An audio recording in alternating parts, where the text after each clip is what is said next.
Good morning friends, હું અજય ત્રિવેદી અને આજે આપણે ધોરણ 10 વિષય ગણિતમાં મિત્રો ચેપ્ટર 3 શરૂ કરી રહ્યા છે. ચેપ્ટર 3 એટલે દ્વિચલ સુરેખ સમીકરણ યુગ્મ. આ ચેપ્ટર આપણા માટે ખૂબ જ ઇમ્પોર્ટન્સ બની જાય છે. એનું કારણ એ છે મિત્રો, કારણ કે આ ચેપ્ટરમાંથી બોર્ડની એક્ઝામમાં સૌથી વધારે માર્ક્સનું એટલે કે 8 માર્ક્સનું પૂછાય છે.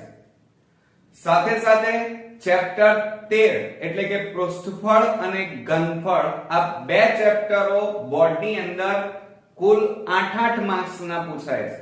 એટલે મારી દ્રષ્ટિએ આ બંને ચેપ્ટરો ઉપર તમારે કોન્સન્ટ્રેશન વધારે કરવું જોઈએ, એટલે કે મહેનત વધારે કરવી જોઈએ અને વધારે ધ્યાન આપવું જોઈએ. બરોબર. હવે આ ચેપ્ટર જે 8 માર્ક્સ નું પૂછાય છે, એમાં બોર્ડમાં તમારા 4 માર્ક્સ નો એક એક્ઝામ્પલ, 2 માર્ક્સ નો એક દાખલો એટલે 4 ને 2 6 માર્ક્સ, અને વિભાગ એ માં હેતુલક્ષી એટલે કે ખરા ખોટા, એક વાક્યમાં જવાબ, પછી જોડકા, ખાલી જગ્યા, વિકલ્પો, એની અંદર 2 હેતુલક્ષી દાખલા પૂછાય છે એક માર્ક્સના. એટલે કુલ આપણું આ ચેપ્ટર 8 માર્ક્સનું મિત્રો થશે અને આપણે 8 માર્ક્સ મેળવીશું મિત્રો. પણ આ 8 માર્ક્સ મેળવતા પહેલા તમારા માટે દરેક ચેપ્ટરમાં આ જે હેતુલક્ષી વિભાગ એ છે એની અંદર જ તમારા માર્ક્સ કપાય છે. મોટા ભાગે સ્ટુડન્ટ્સ એક્ઝામ્પલ તો આવડી જશે, પરંતુ આ જે વિભાગ એ છે એ કોમ્પ્લિકેશન હોય છે. હવે તમને એમ થાય કે સર વિભાગ એ માટે શું કરવું? તો મિત્રો આપણી ચેનલમાં દરેક ચેપ્ટરના ઇન્ટ્રોડક્શનના વિડિયો મેં ડીપમાં બનાવ્યા છે. એનું કારણ એ છે કારણ કે ઇન્ટ્રોડક્શનની અંદરથી જ તમારું વિભાગ એ કવર થાય છે. એટલે આ ઇન્ટ્રોડક્શન ના જે વિડિયો છે એ તમારે બરોબર ધ્યાનથી જોવાના અને દરેક વસ્તુને નોટ ડાઉન કરવાની. બરોબર, જેથી કરીને જ્યારે બોર્ડમાં તમે વિભાગ એ સોલ્વ કરતા હોય તો નાનામાં નાની વસ્તુ પણ તમને આવડી જાય. ક્લિયર? તો ચાલો મિત્રો આજે આપણે ચેપ્ટર 3 ના ઇન્ટ્રોડક્શન ના ભાગ 1 માં મળીએ. એટલે આમ તો કુલ 2 ભાગ થશે મિત્રો, અને આજે આપણો આ પાર્ટ 2 થશે. એટલે હું અહીંયા લખી કાઢું આ પાર્ટ 1, અને બીજો ભાગ પણ આપણો બનવાનો છે અને એ છે પાર્ટ 2. Okay, clear? હવે આપણે શરૂઆત કરીએ. આનું નામ શું છે ચેપ્ટરનું? દ્વિ એટલે 2, ચલ સુરેખ સમીકરણ યુગ્મ. હવે મિત્રો આપણને ચલ એટલે શું એ આપણને ખ્યાલ હોવો જોઈએ. હવે આ ચલ એ બેઝિક વસ્તુ છે. ધોરણ 7 અને 8 ની અંદર આપણે ભણી ચૂક્યા છીએ, પણ એ તરફ આપણું ધ્યાન નહોતું અને એ વસ્તુ આપણને ખ્યાલ હોવી જોઈએ મિત્રો. તો જો અહીંયા ચલ કોને કહેવાય? તો જે રાશિની કિંમત બદલાતી હોય તેવી રાશિને ચલ કહે છે. સમજો જરા કે જે રાશિની કિંમત બદલાતી હોય એ રાશિને ચલ કહે છે, અને ચલને દર્શાવવા માટે x, y, z, a, b, c a થી z સુધી કોઈ પણ આપણે સંજ્ઞાનો ઉપયોગ કરી શકીએ છીએ. હવે એક ચલ સુરેખ સમીકરણ કોને કહેવાય? ધ્યાન રાખજો. એટલે ચલમાં તો તમને ખ્યાલ આવી ગયો. હવે એક ચલ સુરેખ સમીકરણ, તો એક ચલવાળા અને આ ચલની એક જ ઘાતવાળા, જોજો હો, એક ચલવાળા અને સાથે સાથે આ ચલની એક જ ઘાત હોય એવા સમીકરણને એક ચલ સુરેખ સમીકરણ કહે છે. યાદ રાખજો આ બધું. આ બેઝિક માહિતી જ્યાં સુધી તમારા ક્લિયર નહીં હોય ત્યાં સુધી તમે મેથ્સમાં 80 માંથી 80 મિત્રો નહીં મેળવી શકો. એકલા એક્ઝામ્પલ ગણી લેવાથી મેથ્સમાં 80 માંથી 80 મળતા નથી, કારણ વિભાગ એ આપણો 24 માર્ક્સનો છે અને આ 24 માર્ક્સ મેળવવા એટલે લોઢાના ચણા ચવવા, એટલે કે દરેક ઇન્ટ્રોડક્શનમાં નાનામાં નાની વસ્તુનો પણ તમને ખ્યાલ હશે તો જ તમે સ્કોરિંગ રિઝલ્ટ લાવી શકશો. ક્લિયર? હવે જુઓ, એક ચલ સુરેખ સમીકરણ એટલે શું? એક ચલ વાળા અને એક ચલ એટલે કાં તો x આપેલો હોય, કાં તો y હોય, કાં તો z, કાં તો a, કાં તો b, કાં તો c, કોઈ પણ એક જ હો. અને એમની ઘાત પણ કેવી હોય? એક જ ઘાત હોય. તો એવા સમીકરણને એક ચલ સુરેખ સમીકરણ કહે છે. ઉદાહરણ લઈએ. દાખલા તરીકે અહીંયા જુઓ 3x y એટલે કે 3x 5 બરાબર 0. આ સમીકરણ છે. હવે સમીકરણની અંદર તમે બરોબર ધ્યાનથી જુઓ તો આની અંદર ચલ કયો છે? x. ચલ કયો છે મિત્રો? એક જ ચલ છે અને એની ઘાત પણ જુઓ એક જ છે, કશું નથી, એટલે એક કહેવાય. માટે આ સમીકરણને એક ચલ સુરેખ સમીકરણ કહેવાય. ક્લિયર? હવે બીજું એક ઉદાહરણ જોઈએ. 5 3y બરાબર 0. હવે આ જે આપણને સમીકરણ આપેલું છે મિત્રો, એની અંદર પણ જુઓ y એ એક જ ચલ છે. આ સિવાય x, z, a, b, c એવું કશું નથી, પણ ફક્ત એકલો y એટલે એક જ ચલ આપેલો છે અને એની ઘાત અહીંયા નથી, એટલે એક ઘાત કહેવાય. માટે આવા સમીકરણને પણ એક ચલ સુરેખ સમીકરણ કહેવાય.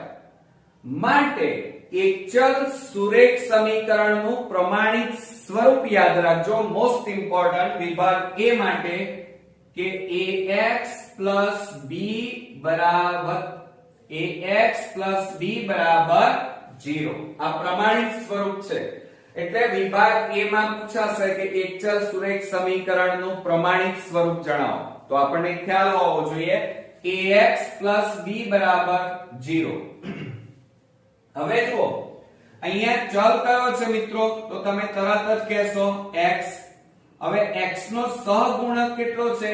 a. તો આની શરત છે મિત્રો, આની શરત શું છે કે તમારે આનો જે સહગુણક છે એ સહગુણક 0 ન હોવો જોઈએ. અહીંયા જો 0 મૂકી દો બરોબર તો શું થાય? માની લો ચલો આ y ની જોડે સહગુણક કયો છે? 3. અહીંયા 3 ની જગ્યાએ 0 હોય તો શું થાય? તો તરત જુઓ 5 ઓછા 0 કૌંસમાં y બરાબર 0. તો 5 માઈનસ 0 બરાબર 0, માટે 5 બરાબર 0. તો 5 બરાબર 0 થાય? આવું ક્યાંય સાંભળ્યું છે? ના. એટલે આ શરત છે કે પ્રમાણિત સ્વરૂપ ax b બરાબર 0 જ્યાં a બરાબર is not equal to 0. આ યાદ રાખજો. એટલે એનો મતલબ એ થાય છે કે આ x નો ચલનો સહગુણક જે હોય એ ક્યારેય 0 હોય નહીં. ખબર પડી ગઈ? કેમ? કારણ કે જો 0 હોય તો પછી શું થઈ જાય? 5 બરાબર 0, 8 બરાબર 0, 9 બરાબર 0, અને આવું તો કોઈ શક્ય નથી. ઓકે? હવે આપણે દ્વિચલની વાતો કરીએ મિત્રો. તમે જોયું હશે કે દ્વિચલ સુરેખ સમીકરણ. પહેલું આપણે શું જોયું? ચલ. બીજું એક ચલ સુરેખ સમીકરણ વિશે વાત કરી. હવે આપણે દ્વિચલ સુરેખ સમીકરણ વિશે વાત કરીશું. આ દ્વિચલ સુરેખ સમીકરણ. હવે દ્વિચલ સુરેખ સમીકરણનું પ્રમાણિત સ્વરૂપ યાદ રાખજો, કારણ કે બોર્ડમાં આ બધું જ પૂછાય છે વિભાગ A માટે. તો એની અંદર દ્વિચલ સુરેખ સમીકરણનું પ્રમાણિત સ્વરૂપ ax by c બરાબર 0. આ પ્રમાણિત સ્વરૂપ. હવે આમાં ચલ કેટલા છે? તો જુઓ, આ x એ ચલ કહેવાય, y એ પણ ચલ છે બરોબર. તો ચલ કેટલા આવ્યા મિત્રો? 2.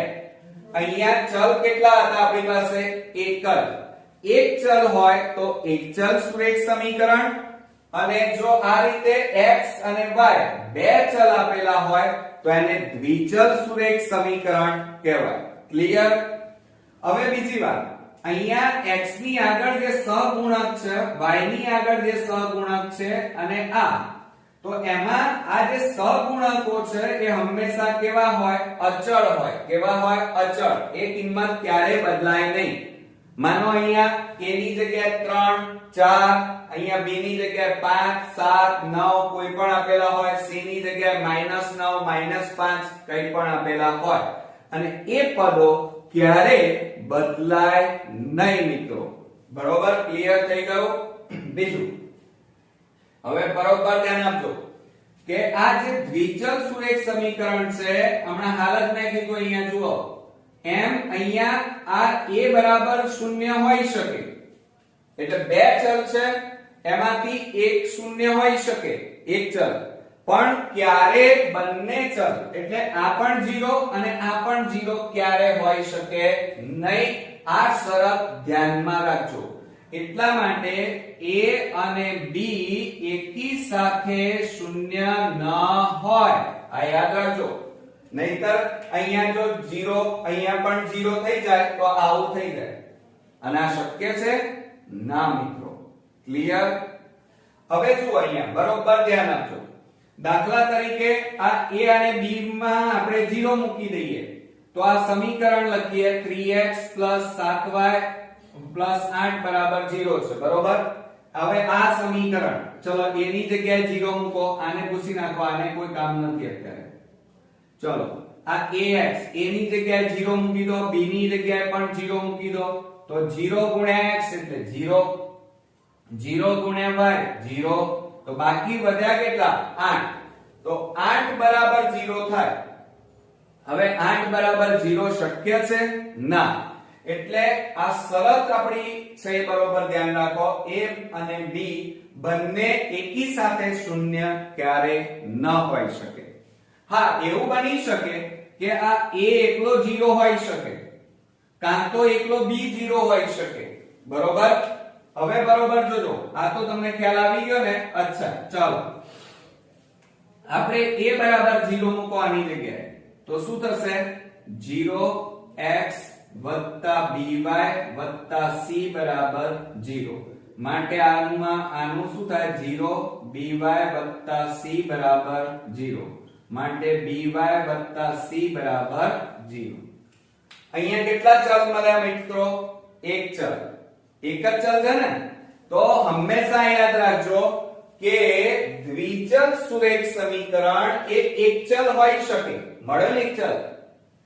દ્વિચલ સુરેખ સમીકરણ એ એક ચલ હોઈ શકે. જો આ એક જ મળે ને, હતું શું? દ્વિચલ. આ શેનું છે? દ્વિચલનું. પણ a ની જગ્યાએ 0 મૂકી દીધો તો આપણને શું મળ્યું? એક ચલ સુરેખ સમીકરણ મળી ગયું. તો હવે આપણે અહીંયા જુઓ, હું તમને કેટલીક વસ્તુ સમજાવી દઉં. એટલે એનો મતલબ એ થયો કે a², ધ્યાન રાખજો કે a² + b² is not equal to 0. બરોબર? હવે આ મેં ઉદાહરણ આપ્યા છે એ એક ચલ સુરેખ સમીકરણના છે અને આ દ્વિચલ સુરેખ સમીકરણના છે. હવે જુઓ, અહીંયા શું આપ્યું છે આપણને? 3x + 8 બરાબર 0. અહીંયા કેટલા ચલ છે? 1. એટલે આ એક ચલ સુરેખ સમીકરણ કહેવાય. અહીંયા જુઓ 5y + 3 બરાબર 0. તો ચલ કેટલા છે? 1. એટલે આ પણ એક ચલ. 7y બરાબર 0. તો y આપેલા છે અને y ની આગળ 7 છે, એટલે આ એક ચલ સુરેખ સમીકરણ કહેવાય. એક ચલ આપેલો હોવો જોઈએ. અહીંયા 9x - 8 બરાબર 0. તો અહીંયા ચલ કેટલા છે? 1 અને 1 ની આગળ 9 છે, એટલે આ પણ એક ચલ સુરેખ સમીકરણ કહેવાય. 5 - 7y બરાબર 0. તો આનો મતલબ એ થયો કે આ એક ચલ છે, એટલે એક ચલ સુરેખ સમીકરણ કહેવાય. જોજો હા, બરોબર. હવે આ એક ચલ છે ને એ દ્વિચલ હોઈ શકે. શું કીધું મેં? એક ચલ છે એ દ્વિચલ હોઈ શકે. કેમ? કારણ કે આગળ તમારા બીજા ચલ છે એની કિંમત કેટલી લીધેલી હોય? કદાચ 0 લીધેલી હોય, તો 0 અહીંયા છે જ નહીં ગણતરીમાં, એટલા માટે. હવે આ દ્વિચલ સુરેખ સમીકરણ છે કે નહીં ક્લિયર કરીએ. જુઓ, અહીંયા એક ચલમાં અહીંયા ચલ કેટલા છે આપણી પાસે? 9x - 7y + 5 બરાબર 0. તો તો ચલ કેટલા છે 1 અને 2 અને બંનેની આગળ 0 નથી એટલે આ દ્વિચલ. હવે જુઓ અહીંયા ચલ 2 છે પણ બંનેની આગળ શું છે 0, અહીંયા પણ 0 અને અહીંયા આપડા આખી શું લખ્યું છે જુઓ વાંચો કે a અને b એકી સાથે શૂન્ય ન હોય. અહીં તો બંનેમાં શૂન્ય છે તો આ દ્વિચલ સુરેખ સમીકરણ નથી એમ કહેવાય. આ બધું વિકલ્પોમાં 1 માર્ક્સમાં પૂછાવાનું છે મિત્રો, એટલે બરોબર ધ્યાન આપજો. હવે જુઓ અહીંયા 7x 0y 8. હવે જુઓ અહીંયા ચલ કેટલા છે 2 અને મેં શું કીધું કે બે ચલમાંથી એક ચલમાં 0 હોય તો ચાલે. તો અહીંયા એક જ ચલની આગળ 0 છે જ્યારે બીજા ચલમાં તો 7 છે એટલે આ દ્વિચલ સુરેખ સમીકરણ કહેવાય. બરોબર. હવે અહીંયા જુઓ 9x 3 0. અહીંયા ચલ કેટલા છે 1 અને એક ચલ હોય તો એને એક ચલ સુરેખ સમીકરણ કહેવાય. આને પણ કહેવાય, એક જ ચલ છે એટલે. અને આમાં નીચે બીજું જુઓ 5y 5 0. તો આમાં ચલ કેટલા 1 જ. એટલે આ બંને સમીકરણો એક ચલ સુરેખ સમીકરણ છે. સાથે સાથે અહીંયા y એટલે કે બીજો ચલ, આમાં પણ બીજો ચલ એ શું હશે કદાચ શૂન્ય પણ હોઈ શકે. અને જો બીજો ચલ શૂન્ય હોય, એક ચલ શૂન્ય ન હોય તો એ એક ચલ પણ હોઈ શકે અથવા એને દ્વિચલ પણ કહેવાય. દ્વિચલ સુરેખ સમીકરણ કહેવાય.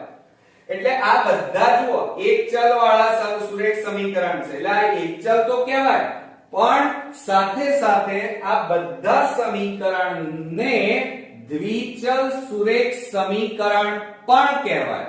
ક્લિયર મિત્રો? એટલે આ રીતે તમને ખ્યાલ હોવો જોઈએ કે એક ચલ કોને કહેવાય, દ્વિચલ કોને કહેવાય, દ્વિચલમાં કઈ શરતો લાગુ પડે છે, આ બધી જ બાબતોનું ધ્યાન તમારે રાખવાનું છે. બરોબર? હવે ત્યાર પછી આગળ વધીએ. એકચલ સુરેખ સમીકરણ અને દ્વિચલ સુરેખ સમીકરણ તો ભણી ચૂક્યા અને સમજ્યા પણ ખરા. પણ એક શબ્દ અહીંયા નવો આવ્યો. કયો આવ્યો? યુગ્મ શબ્દ આવ્યો. કયો? યુગ્મ. હવે યુગ્મમાં ધ્યાન રાખજો, દ્વિચલ સુરેખ સમીકરણ યુગ્મ એટલે એનો મતલબ એ થાય કે બે સમીકરણો જોડાયેલા હોય, બે સમીકરણો લેવા પડે. હવે દ્વિચલ સુરેખ સમીકરણનું પ્રમાણિત સ્વરૂપ કયું? તો આપણે અહીંયા જ લખ્યું છે, જો આ દ્વિચલ સુરેખ સમીકરણનું પ્રમાણિત સ્વરૂપ કયું? ax by c 0. Okay, clear? પણ અહીં તો યુગ્મ કીધું છે. યુગ્મ એટલે બે વાર આવે, બે સમીકરણ આવે સરખાઈના એ, તો બંનેનું પ્રમાણિત સ્વરૂપ તો આ થાય. હવે તમે જુઓ બંને કેવા છે? સેમ. સેમ એટલે સરખા. હવે બંને સેમ ટુ સેમ તો હોય નહીં, એમને અલગ પાડવા પડે. તો અલગ પાડવા માટે આપણે શું લખીએ છીએ? અહીંયા જુઓ બરોબર, અહીંયા a1 b1 c1 0. શું? a1x b1y c1 0. એ જ રીતે અહીંયા a2x b2y c2 0. ક્લિયર? એટલે બંને અલગ અલગ પડી ગયા. અહીંયા a1 છે, અહીંયા a2, અહીંયા b1 b2 c1 c2 થઈ ગયા. હવે એની અંદર આ બંનેમાં ચલ કેટલા? તો એક આ a અને b એ ચલ કહેવાય, જ્યારે આ c છે ને એ અચળ પદ છે. કયું પદ છે મિત્રો? અચળ.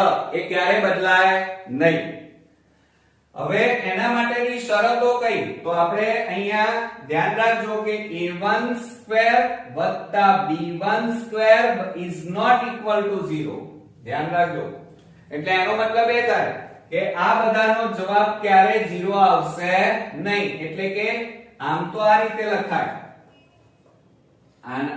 આના માટે શું લખાય? આ જે લખ્યું છે એના માટે કે a1² b1² is not equal to 0. આવી શરત છે. એટલે કે જો આ બધા 0 થઈ જાય, આ બધા, તો બાકી શું રહે? c1 0 c2 0.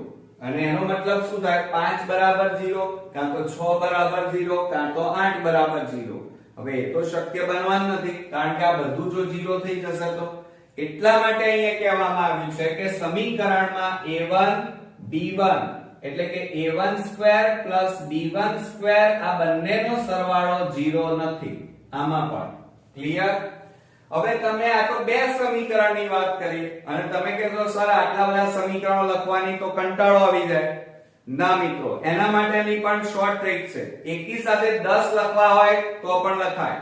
તો એના માટે આપણે આ રીતે પણ લખી શકીએ કે aix bi y ci બરાબર 0. આ શોર્ટ ફોર્મ. i એ શું બતાવે છે તો i બરાબર 1 2 3 4 5 6 ડેશ ડેશ ડેશ. તમારે 11 નું સમીકરણ લખવું છે. કયું લખવું છે? 11. તો a 11x b 11y c 11 is equal to 0. પણ શરત કઈ? આ રહી ai સ્ક્વેર bi સ્ક્વેર એટલે કે બંને ચલનો જવાબ 0 ન હોવો જોઈએ. ક્લિયર? એટલે એક આ ધ્યાન રાખજો. હવે બીજી વાત કરીએ. આપણને એટલી તો ખબર પડી કે યુગ્મ કોને કહેવાય. હવે આનો ગુણોત્તર પ્રમાણ કેવી રીતે શોધવાનો એ હમણાં વાત કરીએ છીએ. પણ આપણે જાણીએ છીએ કે બે રેખાઓ જો હોય, કેટલી રેખાઓ? બે. દ્વિચલ છે એટલે એમાં બે રેખાઓ હોય અને બે રેખાઓ હોય તો એમાં ત્રણ શક્યતાઓ હોય. બંને રેખાઓ કાં તો એકબીજાને આ રીતે છેદતી હોય એક બિંદુમાં, એટલે ઉકેલ કેટલો મળે? એક જ મળે. એક જ બિંદુમાં છેદે છે માટે ઉકેલ એક જ મળે. બે સમીકરણો હોય એટલે બે રેખાઓ મળે. સમજો જરા આલેખમાં. આલેખમાં બે સમીકરણ હોય તો બે રેખા મળે અને બંને રેખાઓ એકબીજાને છેદે, એક બિંદુમાં છેદે તો એક ઉકેલ મળે. આ બંને રેખાઓ એકબીજાને છેદે છે માટે એમને કેવી રેખાઓ કહેવાય મિત્રો? છેદતી રેખા કહેવાય. કેવી રેખા કહેવાય? છેદતી. એક આ શક્યતા. કાં તો બીજી શક્યતા એવી છે કે બંને રેખાઓ છેદે જ નહીં, બંને સમાંતર હોય. સમાંતર ક્યારે હોય? કે જ્યારે ઉકેલ ન મળે ત્યારે. એટલે એનો મતલબ કે બંને રેખાઓ કેવી છે? સમાંતર હોઈ શકે અને સમાંતર હોય તો એક પણ ઉકેલ ન મળે. ક્લિયર? યાદ રાખજો. ત્યાર પછી ત્રીજી શક્યતા, બે રેખાઓ એકબીજાના આ રીતે સંપાતી હોય. સંપાતી એટલે એક ઉપર એક, બરોબર?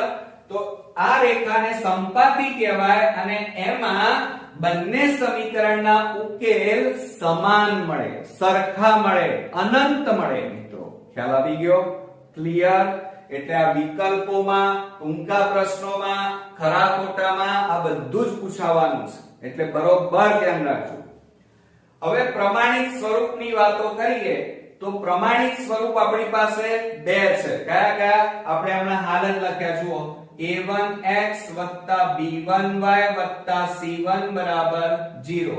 અને બીજું કયું લીધું આપણે? a2x b2y c2 બરાબર 0. ક્લિયર? હવે આપણે અહીંયા બે સમીકરણ લઈએ છીએ. સમજો, હવે મોસ્ટ ઇમ્પોર્ટન્ટ શરત ચાલે છે. મેં અહીંયા ત્રણ સમીકરણો લખ્યા છે. જુઓ, 1 2 અને આ 3. આ સમીકરણનું જોડકું આ અને આ. હવે આપણે જુઓ, આ a1 બરાબર 3, પછી b1 બરાબર 4, c1 બરાબર કેટલા આવે? -5, a2 બરાબર 8, b2 બરાબર, હવે 2 લેવાના, b2 બરાબર 3, c2 બરાબર 7 લઈ લીધા. સમજો બરોબર? એ જ રીતે આમાં લો તો a1 બરાબર અહીંયા કશું નથી એટલે 1 કહેવાય. b1 બરાબર -3 લેવાના. જોજો, જે ચિહ્ન આગળ હોય એ લેવાનું. c1 બરાબર 5, a2 બરાબર 3, b2 બરાબર -9, c2 બરાબર -4. ક્લિયર? ખ્યાલ આવ્યો ને? હવે એ જ રીતે ત્રીજા સમીકરણ માટે a1 બરાબર 2, b1 બરાબર 5, c1 બરાબર -3, a2 બરાબર 4, b2 બરાબર 10 અને c2 બરાબર -6. ક્લિયર થઈ ગયો મિત્રો? હવે આના ગુણોત્તર પ્રમાણ શોધીએ. ગુણોત્તર પ્રમાણ એટલે કેવી રીતે? a1/a2, b1/b2, c1/c2. a1/a2 એટલે 3/8. જોજો બરોબર, હવે સમજજો બરોબર. 3/8. પછી b1/b2 બરાબર 4/3 અને c1/c2 બરાબર -5/7. આ ગુણોત્તર પ્રમાણ લીધા. બરોબર? એ જ રીતે આ બાજુ જાઓ તો a1/a2 એટલે 1/3, b1/b2 એટલે માઈનસ કેટલા થાય? -3/9. માઈનસ માઈનસ પ્લસ 3 તારી 9, છેદ ઉડી જાય એટલે 1/3 આવે. ક્લિયર? સમજો. અને c1/c2 બરાબર 5/4. બરોબર? હવે ત્રીજામાં વાત કરીએ તો ત્રીજાની અંદર શું થાય? a1/a2 એટલે 2/4, b1/b2 એટલે 5/10, છેદ ઉડાડ દેવાના હો. c1/c2 એટલે -3/6. હવે છેદ ઉડાડી દો. ચાલો આ બધામાં છેદ ઉડાડીએ તો જોજો હો, જગ્યા નથી એટલે હું અહીંયા લખું છું કે a1/a2 બરાબર 2 2 4 એટલે 1/2, b1/b2 બરાબર 5 2 10 એટલે 1/2 અને c1/c2 બરાબર માઈનસ માઈનસ પ્લસ 3 2 6 1/2. ક્લિયર? હવે તમે બરોબર ધ્યાનથી સમજી લો કે a1/a2 એટલે 3/8, b1/b2 એટલે 4/3 અને c1/c2 એટલે -5/7. ત્રણેય સરખા છે? ના. કોઈ બે સરખા છે? ના. અહીંયા કહેવાનો મતલબ પહેલા બે સરખા નથી એટલે ત્રીજાની તો વાત જ નહીં કરવાની, ત્રીજું તો ના જ સરખું હોય. એટલે કોઈ બે સરખા નથી. આ બે સરખા નથી એટલે a1/a2 is not equal to b1/b2. Clear? અને જ્યારે એક પણ સરખા ના હોય ત્યારે એ સમીકરણો એકબીજાને એક અને માત્ર એક જ બિંદુમાં છેદે એટલે ઉકેલ કેટલો મળે?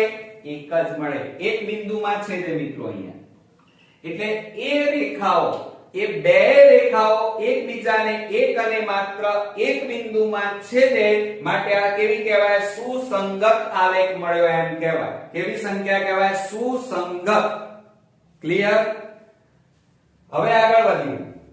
હવે અહીંયા જો a1/a2 એટલે 1/3, b1/b2 એટલે 1/3, c1/c2 અલગ છે. હવે જો આ બે સરખા છે, આ બે ના જવાબ 1/3 1/3 એટલે a1/a2 બરાબર b1/b2 is not equal to c1/c2. એટલે કે આ પહેલા બે સરખા છે, છેલ્લો સરખો નથી એટલે is not equal to લખીને સમાન નથી. પહેલા બે સરખા છે પણ ત્રીજું ઉકેલ સરખો નથી. તો જ્યારે આવી રચના આવે ત્યારે હંમેશા એનો ઉકેલ મળે નહીં. કોઈ બે સરખા ના હોય, ધ્યાન રાખો. આ બે સરખા છે પણ ત્રીજો સરખો નથી તો હંમેશા ઉકેલ ન મળે. એ ઉકેલ ન મળે એટલે બંને રેખાઓ કેવી હોય? જો અહીંયા સમાંતર રેખાઓ હોય. ક્લિયર? એટલે ઉકેલ મળે નહીં. માટે આ સુસંગત કહેવાય નહીં. એટલે યાદ રાખજો કે સુસંગત નથી. જ્યારે અહીંયા એક ઉકેલ મળે છે માટે સુસંગત કહેવાય. ક્લિયર? હવે છેલ્લામાં જુઓ અહીંયા ત્રણેયના જવાબ કેવા આવ્યા? સરખા આવ્યા મિત્રો. ત્રણે ત્રણ સરખા. a1/a2 b1/b2 c1/c2. ત્રણેયના ઉકેલ સરખા છે. સરખા હોય તો એ રેખાઓ બધી એક જ રેખા ઉપર હોય, બધા ઉકેલ એક જ રેખા ઉપર હોય તો એ સંપાતી રેખા કહેવાય. સંપાતી રેખા ઉપર અનંત ઉકેલ મળે. કેવા ઉકેલ મળે? અસંખ્ય. કારણ કે આ એક રેખા આ રીતે દોરીએ તો એના ઉપર 1 2 3 4 5 6 7 8 અસંખ્ય ઉકેલ મિત્રો મળે. કારણ કે રેખા અનંત સુધી વિસ્તરેલી છે. ક્લિયર? માટે અહીંયા અનંત ઉકેલ મળે છે. માટે આ કેવી કહેવાય? સમીકરણ સુસંગત છે. એટલે a1/a2 બરાબર b1/b2 બરાબર c1/c2 ત્રણે સરખા હોય તો સંપાતી રેખા મળે અને આ ઉકેલ કેવા હોય? સુસંગત હોય. ક્લિયર? એટલે આમાં ઉકેલ અનંત મળે, આમાં ઉકેલ મળે નહીં. અને આ કેવા કહેવાય? સુસંગત નથી. અને આ એક બિંદુમાં છેદે તો ઉકેલ કેટલા મળે? એક જ. અને સુસંગત છે. ક્લિયર મિત્રો? તો આ હતો આપણો ભાગ 1. એની અંદર આપણે જોયું ને તમે બધાએ કે વિભાગ A માટે ઘણું બધું ઇમ્પોર્ટન્સ છે આપણી પાસે, જે આપણને દાખલાઓમાં નથી આવવાનું. અને વિભાગ A ની અંદર 2 માર્ક્સ નું પૂછવાનું છે. અને આ 2 માર્ક્સ માટે પણ આપણે મહેનત કરી રહ્યા છીએ. બીજી વાત, તમારે આ ભાગ 1 આખો ચોપડામાં આ રીતે ઉતારી દેવાનો, સરસ રંગીન પેનોનો ઉપયોગ કરી, અને આ વિડિયો બરોબર 2 વાર 3 વાર જોઈ લેવાનો, જેથી કરીને આખું વર્ષ દરમિયાન તમારે કોઈ વસ્તુ ભૂલાય નહીં. ક્લિયર? નેક્સ્ટ વિડિયોમાં ભાગ 2 માં ખૂબ જ અગત્યના ટોપિક સાથે ફરી મળીએ. ત્યાં સુધી ગુડ નાઈટ મિત્રો.